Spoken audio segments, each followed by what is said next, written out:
Pleasure. Our slogan is rep that, so If you could just say, yeah. you rep that basically. This is Leroy Rose on the Rep That show on set for Lethal, which is a new film, horror based. Hi, I'm Don Class. I play Jaden in the up and coming film called Lethal. We're kind of on set today in South London, the good end. But yeah, Lethal was a new film coming out hopefully next year, Halloween time, to compete with the American market, putting a bit of a British flavour in there. You know, so yeah, it should be a good film. But it's about a group of kids growing up on a rough estate, and the estate's all derelict now. So there's been lots of stabbings, robberies, stuff. All the families have moved out, and they dare one of the members of the group to spend the night on the derelict part of the estate, and that's when all the fun starts happening and people start getting teared up and stuff. So yeah, come and see it if you like gory shit. Alright, what I wanted to know is how long have you been in the game? Whether it's acting or music, Okay. Well, I've had a bit of a colourful past, but I know a lot of people coming over from the music game into the film game and vice versa too, because it kind of go hand in hand. But for me, I've got a big theatre past too. I've done Royal Shakespeare, and which people kind of get a bit shocked about. Like, what? In the Royal Shakespeare Company, you can't do that. But I also do martial arts and stuff too. Some people might know me from that. But at the moment, I'm kind of in between here and LA. So I'm going out to LA on Sunday. It's Thursday today. So yeah, they managed to fit me in and filming on this. So I'm happy to be here. But how I got involved with the project was I knew Jay, who plays the hero in it, and he kind of told me about it, and I thought, yeah, it sounds good. And then a bit of time went on, and I spoke to the director and the producer, and they wanted me to be involved. And they knew my credits from like adulthood. Most people know me from adulthood, from knocking people out. They just recognise the bald head. And but I've been around, been doing TV like Spooks, and I've done all the Bill and crap things ages ago. But yeah, I like so to go to LA and do you that. can see yourself going into the action type. Yeah. That's what we're kind of aiming for next year. Like I got a couple of castings coming up in LA and stuff like that. For those Okay, kind of you're gonna be the new Vin Diesel, yeah? Well, you know what? This is the thing. I went out there and You have got that look, yeah. You have got that look. You can't run from it. I Yeah. didn't want to say. I was in my hotel room the night before, and I was watching is it Pitch Black or something? Yeah. And it came on, and I was like, oh man. And my friend said to me, if you and this other girl had this kid, that you would be the love child of Vin Diesel and this ugly chick. And I was like, oh yeah, cheers, man. And then so I went in for a meeting the next day, and they were like, oh, you know who you look like? And I was like, I was waiting for it.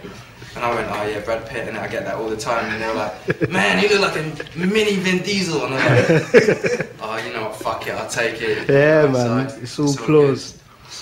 So what was it like also growing up with Miley in class? Obviously Miley we got to class. ask that. Oh, Miley in class is a nightmare. She's a horrible person.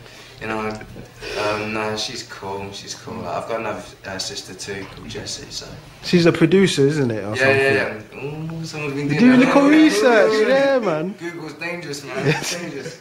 But no, I mean, I'm the baby of the family anyway, you know. So like Miley's the eldest, and people will know her from various things. And like Jessie's the middle one. She keeps me in check. Jessie's more like my brother though. Oh. Miley's like my older sister kind of thing, but Jessie's like my brother. I can go out and drink with Jessie and do that kind of stuff. But Miley would be the one to be like, hey, what are you doing? Kind of thing. But then people are kind of shocked when they see us, because we kind of go through the stages of like, from naughty to the sensible one kind of thing. So, and they're kind of shocked, but. Yeah, I mean, if I didn't Google it, I'll be honest, I'd have never known. Yeah, I'd have never known. No, but when you line us up, they're like, oh yeah, we can see you all look alike kind of thing. Like, and sometimes in the street, you know, you get some person go, oh, you look like that. And I'll be like, yeah, Brad Pitt again. And like, yeah, it's cool, but yeah. So has the fame helped you get any of the ladies as well then, since you're talking about the Brad Pitt thing? love all the time, man, which is good because it shows there's a market for these kind of films.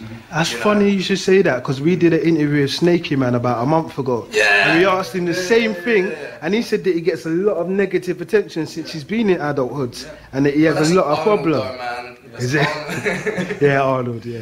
Yeah, but it can. I don't know. I think it might be the bald head thing, man. It just puts people off from coming up to you sometimes, you know. So, but I mean, sometimes I've been told I can be quite standoffish. So, but I kind of try and be. I go out of my way to be a lot nicer to people, so I don't have that kind of persona what people think I might be like out on the street, you know. Because like most of the roles that I get are kind of meathead roles, even though I'm like only little. But you know, people come up and go, "Wow, bro, you look big on screen." And I'll be like, "Yeah, well, you know, talking up like that." And they're like, "Yeah, you're cool, man." Pat me on the head and send me on my way. So I'm like, "Nah, it's all good though." But yeah, people do kind of can get you confused with a lot of the characters you do tend to play. But that's kind of one of the beauties of being an actor, that you can kind of shock them when you're. Hi, how are you? Kind of thing, you know, Yeah. And what do you think about casting? What roles are you put forward for, like mixed race roles? Are you put forward for Italian roles? Are you put like, obviously that's a question that our audience is. Yeah. I mean, for me, I'm 28, but I mean, I still get ID for fags. I still get put up for like 14-year-olds. I don't look like I'm 14, but then like, on screen, obviously, you do look younger, you know. But for me, especially in the UK, it's a bit weird. It's either black and white roles.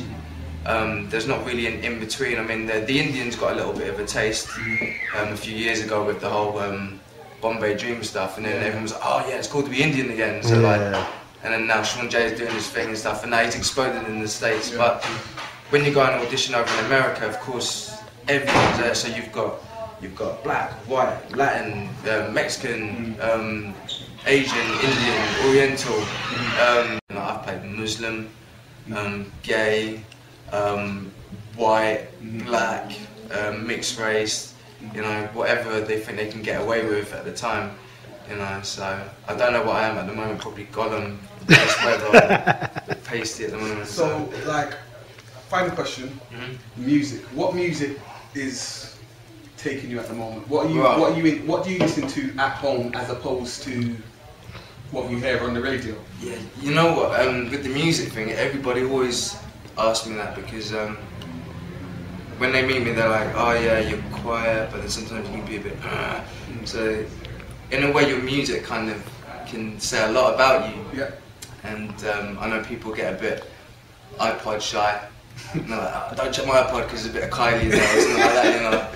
But for me, I listen to loads of stuff, and it depends obviously what kind of mood you're in. Like this morning, what was I listening to on the train this morning? I had Stereophonics playing this morning, but then I went straight to, Game Over. Oh, okay, the Tinchy Strider and gigs and them lot, yeah? It's big at the moment, so I mean that was on loop all the way from Wood Green to Elephant and Castle, so I'm feeling that tune at the moment. What else was I listening to this morning? I can't remember the name of it, but because it's Christmas, it was like a cool thing. I can't remember it. This is Mylene's fault. This is the classic thing I'm going through now. And but I actually heard it on her show ages ago, and I liked it, so I stuck it on the iPod. I think it's called the 16 or something like that. I'm not too sure. Okay. But, I like anything. Basically, I think if it's a tune, it's a tune. So, I mean, I've got anything from the Beatles going all the way to like Prodigy and stuff too. But I do like Prodigy and stuff. But,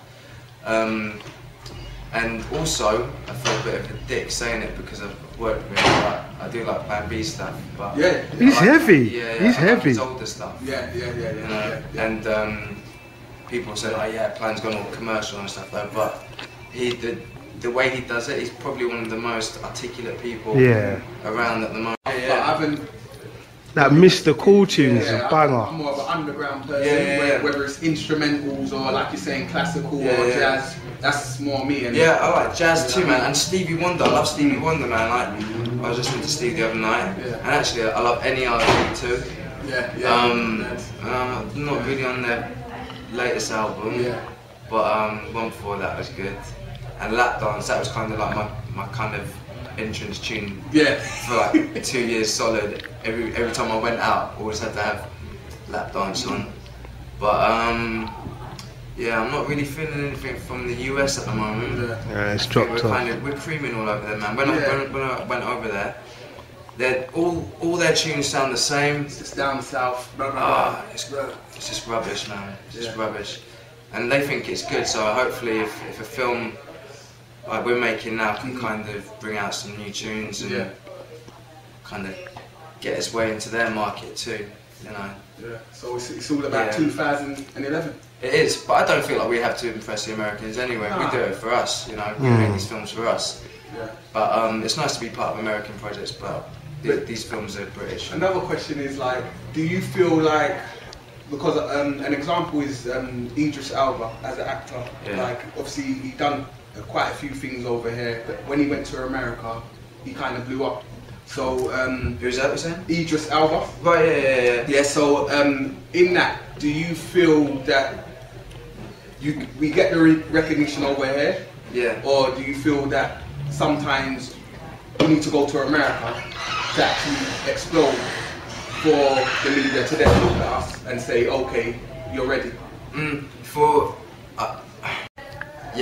With UK actors going over to America, I think they like it because we really focus on honing our craft over here, you know, and I think they really respect that. Whereas in LA it's more like, oh, how bright your teeth are, how big are your pecs, and I want to be famous. But for us, it's always about character and content. So they really appreciate a good actor, and you know, a lot of people going over there and are impressing, you know. So yeah, there's a lot of English actors are actually, and there's a few actors over there in series that people think are American, and no, they're not. They're actually English. You know what I mean? Yeah. So and that's the thing, because over here we're kind of drilled to be characters and to play characters, whereas over there they're very one-sided. I'll play the cop, I'll play the pretty boy. That's it really, or the hero. Whereas over here we don't mind fucking having the smack in the corner and being the abuser. You know, we're not frightened to take those leaps. So when we do go over there, we just go over and smash them to pieces. So. But yeah, we don't appreciate our talent over here, so... True. Yeah. That's got to be looked at. So, well, thanks for the interview, Don. And pleasure. Our slogan is rep that, so... If you could just say, You rep that, basically. I rep that. My man behind the camera, so yeah, it's One all more good. question though, like this is going to be future reference. So I'm saying like, it is 2010, December. Now, I'm going to assume you've set something for, you've set your path for, let's say, the next 2 years or whatever, 5 years. But ideally, what level is it that you want to get to? Well, I would say that, you know, looking at the experience that I've already got, I just want to push forward with the company, Bossy Media, and also get involved with other productions, you know, like collaborating with other companies. But I see myself in sort of 5-10 years time, you know, running staff offices worldwide and just doing things that way, doing commercials, music videos, TV, film, maybe directing a feature film. That'd be quite nice. So yeah, I mean, to the top at the end of the day, that's really the main thing. Okay, well you're definitely repping what you do. And in the next 10 years I can see there being an advert with your style too. Oh, thank you. Well, thank you for your interview. You're welcome. Bye.